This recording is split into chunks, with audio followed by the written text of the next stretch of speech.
Okay, so the media, for their part, are over the moon about Adam Schiff. This is Adam Schiff's moment, guys. It's his moment.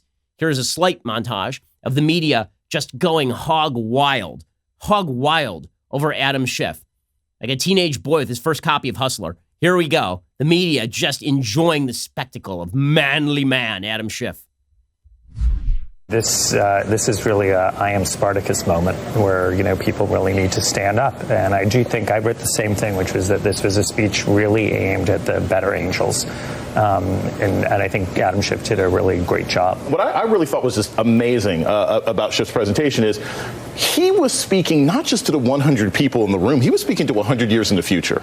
This is a speech that kids are going to be given in 2060 at university projects. There are people in the Senate that call themselves lawyers. They are admiring him, even if they will never admit it publicly. A very, very powerful and forceful speech, almost 2.5 hours. If he was listening, he heard a very, very strong case from Adam Schiff why he, the president of the United States, should be convicted and removed from office.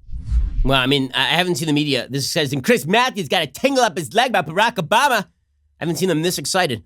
My goodness. I mean, take a cold shower, guys. CNN's Jeffrey Toobin was dazzled. He said that Adam Schiff's argument was literally the second best courtroom address he had ever heard in his entire life. Which, no. Here's Jeffrey Toobin just over the moon about all of this. Can't calm himself down. Jeffrey Toobin, come on, guys. Let's go. Let's do this thing. Go. I thought it was dazzling. I thought the way he wove through both the facts of the case and the historical context was really remarkable. It was the second best courtroom address, since it's like a courtroom, that I ever heard. The argument that the president extorted or bribed, or whatever criminal term you want to use, the president of Ukraine to get his political dirt on Joe Biden in return for the $390 million of taxpayer money. I mean, it's there if you want to see it, and the question is if you want to see it. Dazzling. I haven't been this excited since I saw Cats for the third time that day, says Jeffrey Toobin. I haven't been this excited since Dame Judi Dench put on fur and walked around with James Corden. Oh, my God. Okay, so just a couple of things about that. So Jeffrey Toobin, you hear right there, he says, he made an absolutely brilliant case that there was extortion and bribery going on. Well, here's the thing. Extortion and bribery, as Jeffrey Toobin well knows, are statutory crimes. You know what's not in any of the impeachment charges? Extortion or bribery. Weird. If you can make that strong a case, the most brilliant legal case he's ever heard, as you heard Jeffrey Toobin say, the second most ever. The first most was the time that Jeffrey Toobin was in third grade and he argued in mock trial. That time was the best. But the second best was Adam Schiff. Well, if he really made that dazzling a case, it's so dazzling. It's dazzling. If it was so dazzling, then why didn't the Democrats include the charges that he talked about? Okay, meanwhile, the other members of the media also going crazy over this. And I mean literally crazy. Joe Lockhart, who is an analyst for CNN, tweeted this out. Overheard convo between two Republican senators who only watch Fox News. Is this stuff real? I haven't heard about any of this before. I thought it was all about a server. If half the stuff Schiff is saying is true, we're up Bleeps Creek. Hope the White House has exculpatory evidence. Right, so that was at 11:13 a.m. yesterday. And he tweets that out.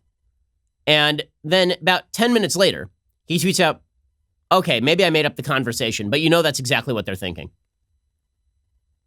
Really? So you're just making up conversations now in your own mind about what Republicans are thinking watching this thing? Truly? Really solid stuff. Meanwhile, over at MSNBC, they were enraged that people are not paying closer attention to the impeachment. Why aren't people watching? Why? Rachel Maddow getting very angry. Chris Hayes wearing Rachel Maddow's glasses, so she can't wear her glasses at the same time. There's only one pair of glasses over at MSNBC. And if Rachel Maddow is wearing them, then Chris Hayes cannot be. They're both on screen at the same time, and thus only he can wear glasses.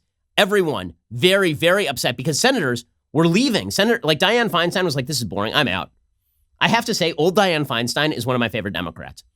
Dianne Feinstein's a terrible senator. She's been a senator nearly as long as I have been alive on this earth in the state of California. And Dianne Feinstein's been an awful senator forever. She of the lifeless eyes, doll's eyes. But yesterday, Dianne Feinstein was like, this is boring. I'm out. She's like, I'm old. I'm done. And she went home, took a couple of pills, took a nap. And so people on MSNBC were super mad, like, why can't you guys even stay and listen to the most important impeachment of our lifetime? Chris, why can't I have my glasses? Says Rachel Maddow.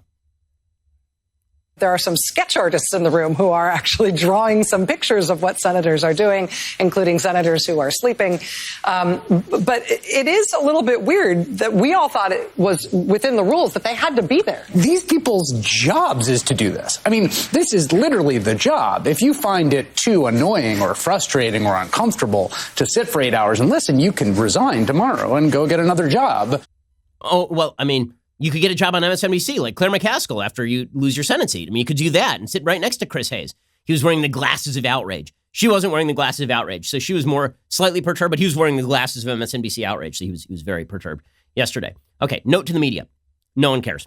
I'm sorry to break it to you. People do not care. Seriously, they don't care. They're tired of this. They're bored with it. Even if people want Trump impeached, they know this is going nowhere. And so this has become just a foregone conclusion. And you guys can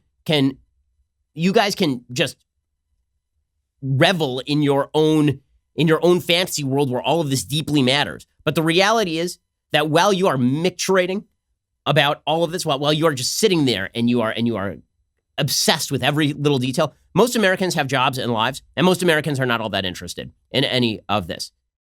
I hope you enjoyed that clip from The Ben Shapiro Show. If you did, go ahead and hit the subscribe button so you stay up to date on all of our future content.